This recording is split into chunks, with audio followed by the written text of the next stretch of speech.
Hi, it's Neil McGovern here. Today, first for me, a gear review video.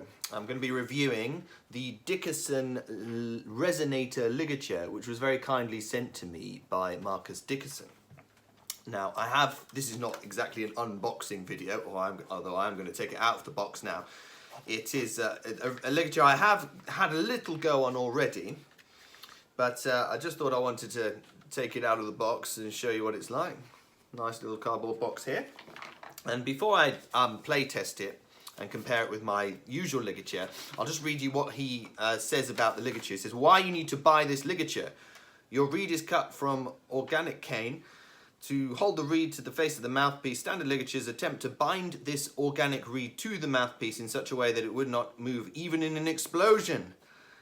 The reed structure has long fibers that are interconnected. Binding the reed keeps the reed from doing exactly what it was designed to do, which is vibrate.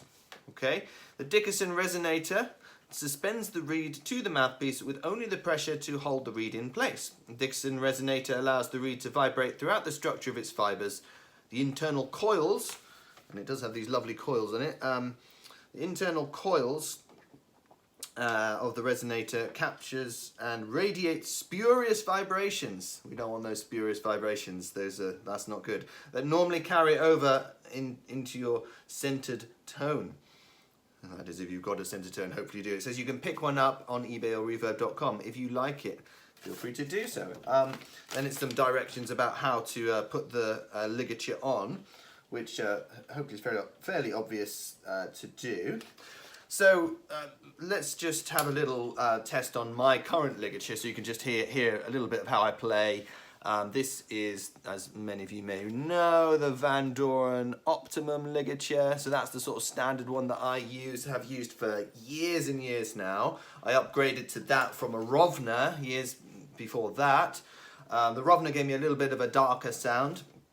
When I put the Optimum on, it enabled me, it wasn't a massive transformation of sound, but it did enable me to play more quietly, more easily, so the instrument would speak more easily. So that was a real game changer actually for me when I first got that Optimum ligature. It was very good. So I'll just play a few bits and pieces on this so you can hear how I sound.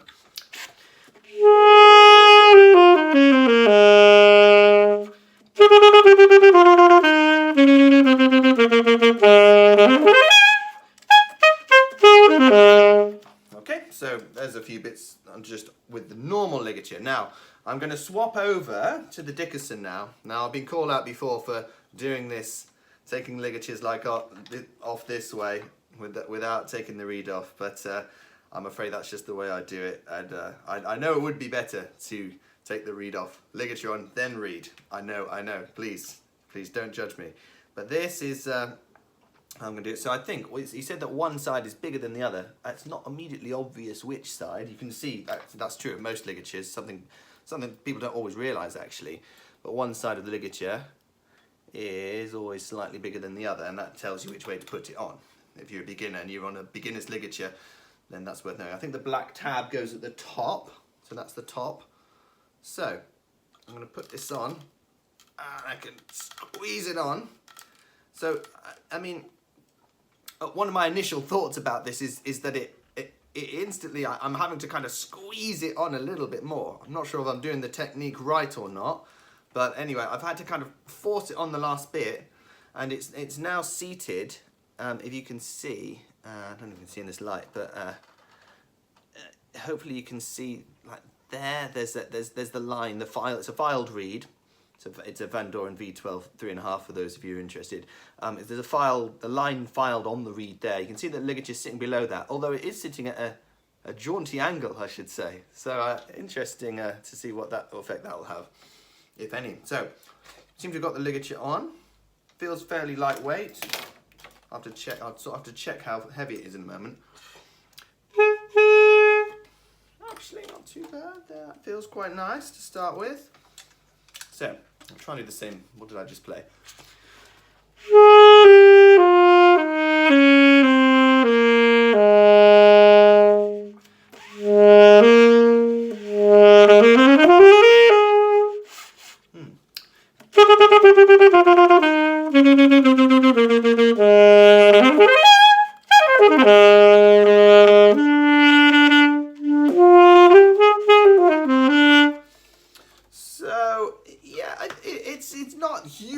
different. This is the thing about ligatures. They don't make a huge difference to the sound, despite what things say, what claims may be made. But it's nice enough, and I feel like I can do everything that I could normally do with the normal ligature that I have, which is great. I'd say it feels slightly more boxy. I don't want to say boxy. Maybe it's a little bit darker. So if I was looking for something with a potentially a little bit of a darker sound, that might be something I'd try. I mean, one of the things about it is that just getting it off, what am I supposed to do to get it off? It says simply push up firmly on the ligature to release it. So yeah, I can kind of do that. I do like to be quite quick about it, and one thing I would say is that I'm a fussy, as many saxophone players are, about reeds and reed alignment and just adjusting things. If I've got a soft reed, I'll often move the reed up a little bit. If I've got a hard reed, no, what am I saying? A soft reed, I'm going to move it, yeah, this way. If I've got a hard reed, I might move it this way a little bit, just depending, just making adjustments. It feels like I'm wrenching this reed around a little bit because of I can't loosen it. There's no screw on here, which I'm sure is part of the idea and part of the design, and maybe it's trying to just free up vibration or something. But I would just from a practical point of view, I would find that a little bit. Well, it'd take me a little bit of getting used to. There's a set. I keep see. Even look at that habit. I'm even trying to screw it when there's no screw there. There is no screw on this thing. It's just a thing that goes all the way around. Let me give it one more shot. Have I got any other thoughts?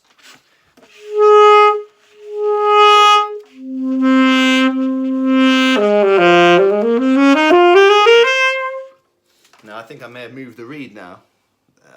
It may have gone a little bit too hard.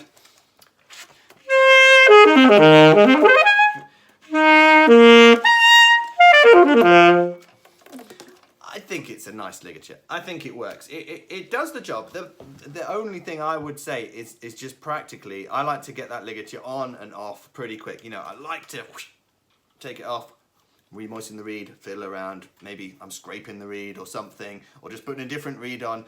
I like that to be super slick and happening really fast. So it would take me a little while just to get used to that with this ligature, but I'll be honest, I wasn't hugely impressed with it when I first got it. Actually giving it a second go, the tone on it is very nice, and I think the quality of sound is just, it feels to me like it's just a little bit darker than I would normally have. It reminds me actually a little bit of the Rovner that I had previously. Actually, I do play on Rovner on, I think I have one for the soprano that I'm playing on at the moment. So yeah, great mouthpiece, great ligatures, classic ligatures really.